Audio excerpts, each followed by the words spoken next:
भगवान श्री कृष्ण ने महाभारत का युद्ध क्यों नहीं लड़ा? महाभारत एक ऐसा ग्रंथ है जिसे पढ़कर व्यक्ति को यह शिक्षा मिलती है कि जीवन में किन गलतियों को नहीं करना चाहिए। यह भीषण युद्ध एक ही वंश के कौरवों और पांडवों के बीच लड़ा गया था। इस युद्ध में पांडवों की जीत हुई और कौरवों को हार का सामना करना पड़ा। इस युद्ध में भगवान श्री कृष्ण ने भी अहम भूमिका निभाई थी। महाभारत में भगवान कृष्ण ने पांडवों का साथ दिया था। भगवान कृष्ण अर्जुन के सारथी बने थे।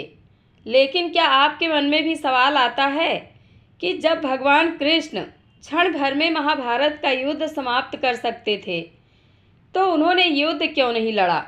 आइए जानते हैं महाभारत के इस रहस्य का सवाल। महाभारत युद्ध की तस्वीर जब भी आपने देखा होगा उसमें भगवान श्री कृष्ण को सारथी के रूप में ही पाया गया होगा।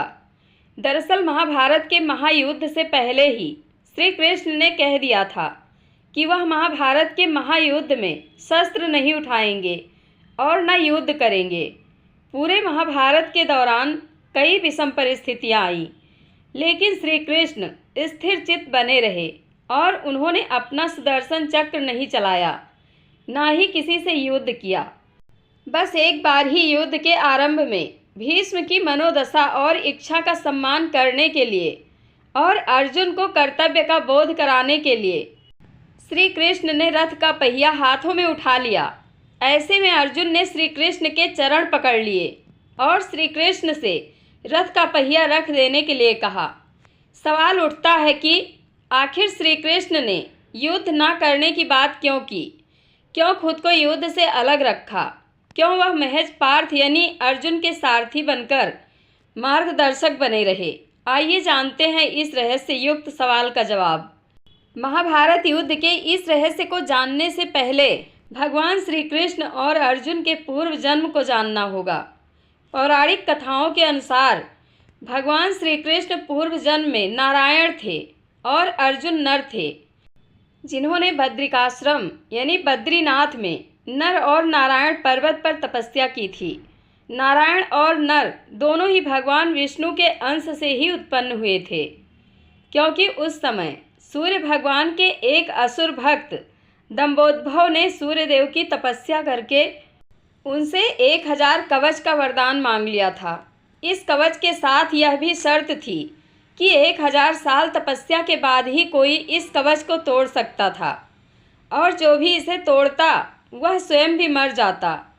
इस वरदान को पाकर दंभोदभ अपने आप को अमर मान बैठा था और देवताओं और मनुष्यों पर अत्याचार कर रहा था। नर और नारायण को दंभोदभ ने युद्ध के लिए ललकारा।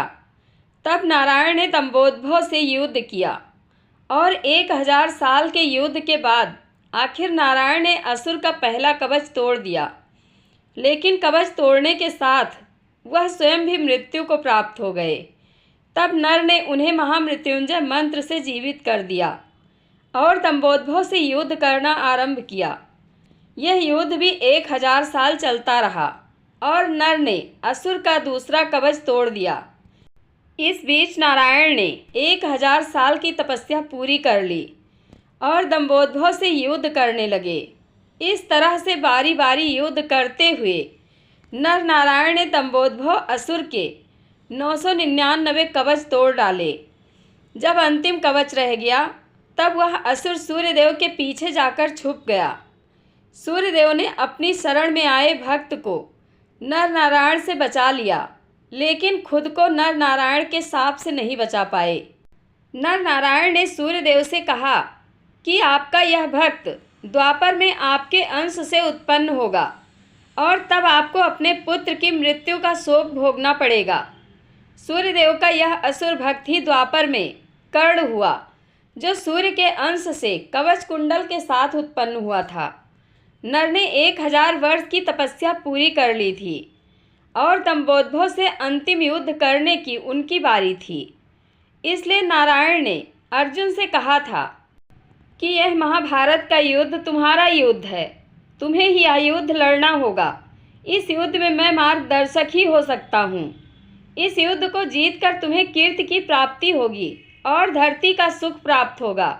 तुम अपना युद्ध नहीं लड़ोगे तो मैं भी तुम्हारी मदद नहीं कर पाऊंगा, क्योंकि कर्ण का वध तो केवल अर्जुन ही कर सकते थे, क्योंकि सूर्य के वरदान के कारण दंभोद्भव को वही मार सकता था जिसने 1000 वर्ष तपस्या की हो। और कर्ण अगर जीवित रह जाता तो महाभारत युद्ध पांडव नहीं जीत पाते। इसलिए श्री कृष्ण ने अर्जुन को युद्ध करने के लिए कहा और स्वयं पार्थ के सारथी बने रहे। महाभारत युद्ध में भगवान श्री कृष्ण ने स्वयं युद्ध न करके अर्जुन को युद्ध के लिए आगे किया।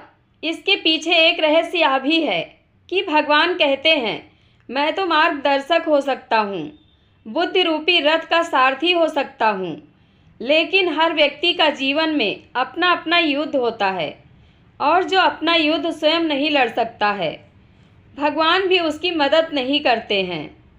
इसलिए हमेशा यह समझना चाहिए कि जब युद्ध हमारा है तो यह हमें ही लड़ना होगा। ईश्वर हमारे बदले आकर युद्ध नहीं लड़ेंगे।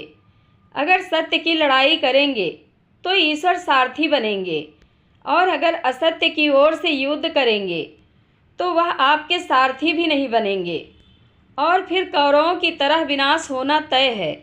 जय श्री कृष्ण। आप लोगों को यह कथा कैसी लगती है कमेंट बॉक्स में अपनी राय अवश्य दें। धन्यवाद।